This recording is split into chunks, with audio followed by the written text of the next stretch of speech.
नमस्कार दोस्तों, मैं पूरन पॉलिटिकल एनालिस्ट बाय उत्तराखंड में आपका दोस्तों इस वीडियो के माध्यम से मैं बताना चाहूँगा उत्तराखंड में अब तक कितने राज्यपाल नियुक्ति हुई, उनका क्या कार्यकाल रहा।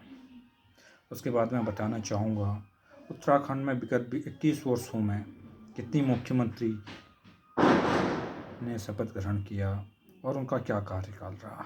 क्या कोई ऐसा मुख्यमंत्री है जिसने अपना पूर्ण कार्यकाल 5 वर्षों का किया हो। उसके बाद मैं बताना चाहूँगा उत्तराखंड में 10 साल के बीजेपी शासन में कितने मुख्यमंत्रियों की नियुक्ति हुई और किस मुख्यमंत्री ने सबसे लंबा समय किया तक कार्यकाल किया। उसके बाद मैं बताना चाहूँगा कांग्रेस से कौन मुख्यमंत्री बना और किसने सबसे अधिक समय तक उत्तराखंड में मुख्यमंत्री का पदभार संभाला। उसके बाद मैं बताना चाहूँगा क्या पॉलिटिकल पार्टियों के केंद्रीय नेतृत्व मुख्यमंत्री को पैराशूट के द्वारा ही ड्रॉप करके वहाँ का मुख्यमंत्री नियुक्त करता है या पहले विधायक की चुन के मुख्यमंत्री बनते हैं। चलिए आइए आपको सिलसिलेवार ढंग से इसमें विस्तार पर चर्चा करेंगे। सबसे पहले मैं बताना चाहूँगा राज्यपाल। विगत 21 वर्षों में उत्तराखंड को 8 राज्यपाल मिल चुके हैं। 2000 से 2021 अब तक मुझे नहीं लगता कोई भी ऐसा राज्यपाल है जिसने अपना पूर्ण 5 साल का कार्यकाल किया हो। मुझे ऐसा नहीं दिखता कि किसी भी राज्यपाल ने उत्तराखंड में 4 साल का भी पूर्ण कार्यकाल किया हो। क्या केंद्रीय सत्ता परिवर्तन होने के साथ साथ ही इस राज्य में राज्यपाल की भी नियुक्ति में परिवर्तन हो जाता है। जिस तरह से हम केंद्र में 10 वर्षों तक कांग्रेस की सरकार रही, उसके बावजूद भी उत्तराखंड में बार बार राज्यपालों की नियुक्ति या कहीं और ट्रांसफ़र कर देना, यह एक विषम चिंता। जिस राज्य में राज्यपाल ने अपना 20 वर्षों में, यानी हम ये कहें 4 विधानसभा और 2 साल का इंटरिम विधानसभा कंप्लीट पूर्ण होने के बावजूद भी कोई ऐसा राज्यपाल नहीं मिल पाया जिसने अपना पूर्ण 5 साल का कार्यकाल किया हो। ये हमारी पॉलिटिकल पार्टियों को भी सोचना पड़ेगा। क्या वो राज्यपाल जैसे पद के ऊपर भी अपनी पॉलिटिक्स करेंगे, राजनीति ही करेंगे, या फिर अपने नेताओं को खुश करने के लिए थोड़े थोड़े समय के लिए उत्तराखंड जैसे पहाड़ी राज्य का महज 2-3 साल के लिए उन्हें राज्यपाल बना के उनको खुशी करने का कार्य करेंगे। मुझे नहीं लगता है कि उत्तराखंड में राज्यपाल जिसने अपना 4 साल भी पूरे किए, 4 साल का कार्यकाल भी पूरा किया, भौगोलिक दृष्टि से या सामाजिक दृष्टि से या पहाड़ी क्षेत्र होने के बाद भी राज्यपाल को उस क्षेत्र का अध्ययन करने में इतना समय चले जाता है, हम बता नहीं सकते। राज्यपाल की नियुक्ति पे सवाल नहीं कर रहा हूँ, लेकिन राज्यपाल के नियुक्ति होने पर उनमें कार्यकाल पूरा न कर पाना या फिर कुछ समय के बाद उनका कार्यकाल समाप्त कर देना, यानी दूसरे राज्यपाल की नियुक्ति होना, ये एक बड़ी समस्या है। महज 21 साल 8 राज्यपाल मिलना उत्तराखंड जैसे छोटे राज्य के लिए एक बड़ी विडंबना है। इससे यह भी दर्शाता है कि उत्तरांचल या उत्तराखंड कहें, उत्तराखंड में पॉलिटिकल स्थिरता नहीं, पॉलिटिकल मीन्स राजनीतिक स्थिरता नहीं है। यही कारण रहा कि मूल रूप से राज्यपाल हो या मुख्यमंत्री हो, कोई भी ऐसा नेतृत्व नहीं दिखता है जिसने अपना कार्यकाल पूरा किया हो। अब मैं जानना चाहूँगा, इसी के साथ मैं राज्यपाल के साथ साथ जोड़ना चाहूँगा मुख्यमंत्री। उत्तराखंड में पहले इंटरिम 2 साल का विधानसभा और उसके बाद 4 विधानसभाएं, यानी कुल मिला के 22 साल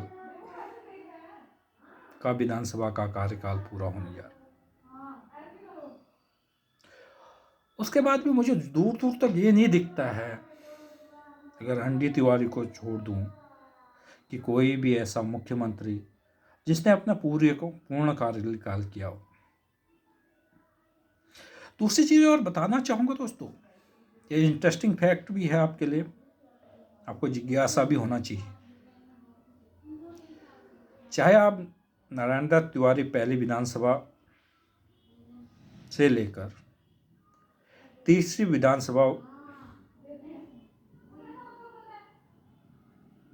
जिसमें का मुख्यमंत्री का कार्यकाल पूर्ण किया था हरीश रावत जी ने,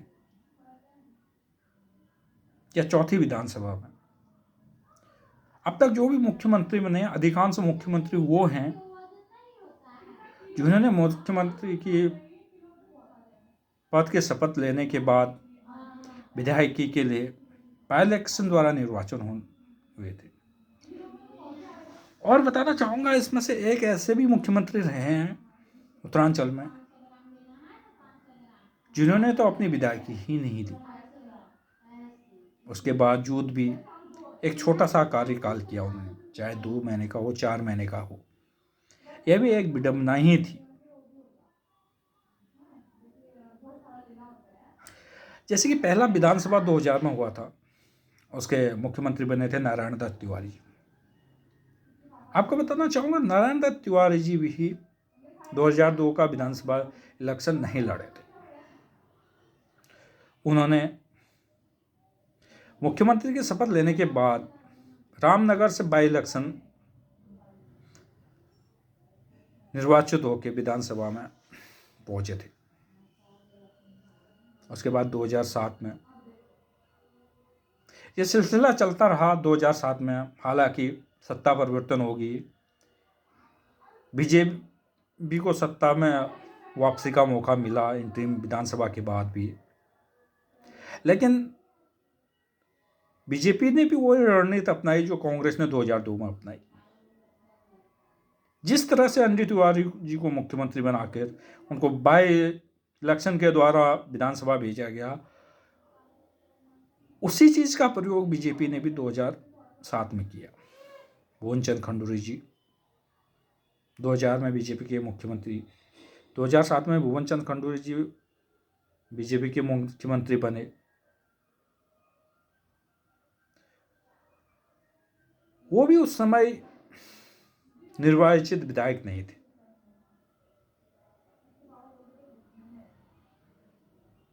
उन्होंने मुख्यमंत्री के शपथ ग्रहण करने के बाद कोटद्वार विधानसभा से अपना बाई इलेक्शन लड़ा और वहां से वो विधानसभा पहुंचे।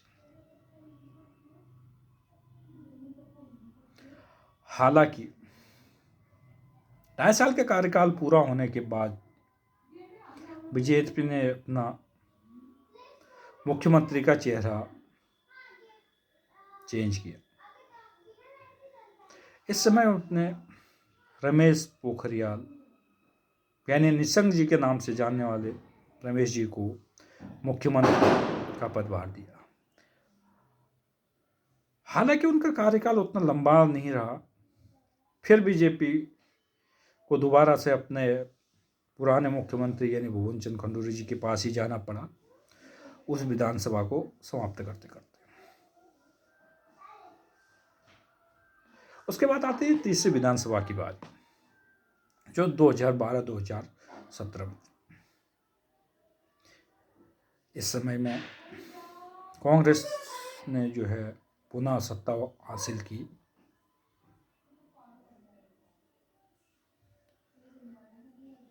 और इस समय कांग्रेस आलाकमान ने ये डिसाइड किया कि बहुगुणा जी उत्तराखंड के जो है कांग्रेस के सीएम प्रत्याशी होंगे। ये 3 विधानसभाओं में लगातार ऐसा देखा गया कि कोई भी मुख्यमंत्री विधायकी अपनी विधायकी जीत के मुख्यमंत्री के पद के शपथ नहीं ले रहा था। ये जो है पार्टी के आलाकमान पर निर्भर था उत्तराखंड का किस व्यक्ति को सत्ता हासिल करने पर मुख्यमंत्री बनाया जाए।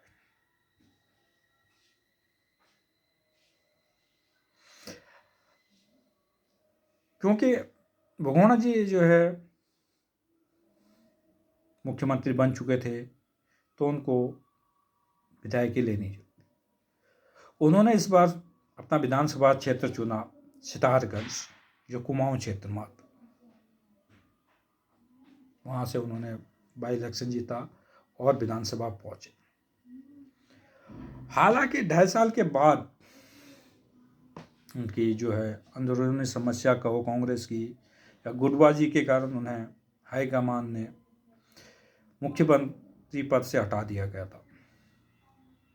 उसके बाद हरीश रावत जी की नियुक्ति होती है।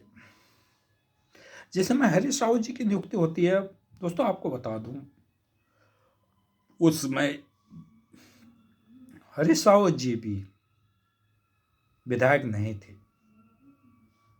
मुख्यमंत्री बनने के बाद रावत जी ने अपना जो विधानसभा क्षेत्र चुना वो जानकर अचंभव हो जाएंगे, और वो था धारचूला, जो नौपाल बॉर्डर पिथौरागढ़ की एक विधानसभा सीट है। हालांकि वहाँ से वो जीत कर विधानसभा पहुँचे और वो मुख्यमंत्री। आपको बताना चाहूँगा, इसी दौरान उत्तराखंड में 2 बार राष्ट्रपति शासन मिला। पहली बार 25 दिन का, दूसरी बार 19 दिन का। हालांकि हाईकोर्ट और सुप्रीम कोर्ट के दखलंदाजी के बाद हर बार केंद्र में उस समय बीजेपी की सत्ता थी, फटकार के बाद पुनः जो है रावत जी को मुख्यमंत्री पर नियुक्ति की। उसके बाद आता है चौथी विधानसभा, जो 2017 से 2022 तक, जो अभी वर्तमान में है। ये एकमात्र ऐसा विधानसभा है जिसमें मुख्यमंत्री विधायकी जीतने के बाद, यानी विधानसभा पहुंचने के बाद मुख्यमंत्री की शपथ लेते, वो थे त्रिवेंद्र सिंह रावत जी। हालांकि उन्होंने भी अपना पूरा 5 साल का कार्यकाल नहीं किया। 4 साल के कार्यकाल में महज 9 दिन रह गए थे उनको, जब उन्होंने जो अपना मुख्यमंत्री पद से इस्तीफा दिया था। इसी दौरान एक इंटरेस्टिंग बात आती है, उत्तराखंड में बिना विधायकी के मुख्यमंत्री पद पर रहना और विधायकी के ही मुख्यमंत्री पद से हट जाना। वो था तीरथ सिंह रावत जी। मार्च 2021 से लेकर जुलाई 2021 तक महज 4 महीने में तीरथ सिंह रावत जी उत्तराखंड के मुख्यमंत्री रहे। लेकिन आपको बता यह असमंजस हो रहा है मेरे, बिना विधायकी होने के बावजूद भी उत्तराखंड को, और उत्तराखंड में ऐसे मुख्यमंत्री की नियुक्ति हुई जिसके पास विधायकी नहीं थी, उसने 4 महीने का कार्यकाल किया गया। उसके बाद भी उनके पास बिना विधायकी होते होते उन्होंने भी जो है अपने पद से इस्तीफा देना पड़ा।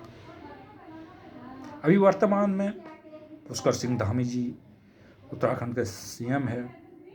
हम कह नहीं सकते कि इनको कितना कार्यकाल मिलेगा और क्या करें। लेकिन एक चीज बताना चाहूंगा, पहले इंटरिम विधानसभा में भी 2 मुख्यमंत्रियों का जो है परिवर्तन हुए थे। पहले मुख्यमंत्री इंटरिम विधानसभा के रहे नित्यानंद स्वामी जी, जिन्होंने लगभग 250 दिनों का कार्यकाल किया था। उसके बाद 122 दिन से भगत सिंह कोश्यारी जी वहां के मुख्यमंत्री रहे। दूसरी पहली विधानसभा में मुख्यमंत्री के कार्यकाल के रूप में एनडी तिवारी जी ने अपने 5 साल 5 दिन का पूरा कार्यकाल किया, पूर्ण कार्यकाल किया। हालांकि अगर उनकी विधायकी देखी जाए तो 5 साल की पूर्ण नहीं थी।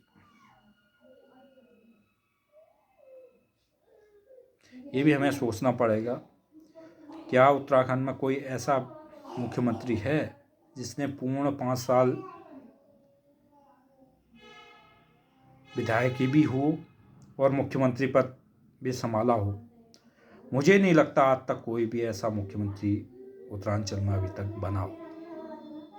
दोस्तों, यदि आपको लगता है मैं इसी तरह से आगे भी वीडियो बनाते रहूं और पॉलिटिकल एनालिसिस में, तो आपका सहयोग, मेरे इस चैनल को आप सब्सक्राइब करें, शेयर करें।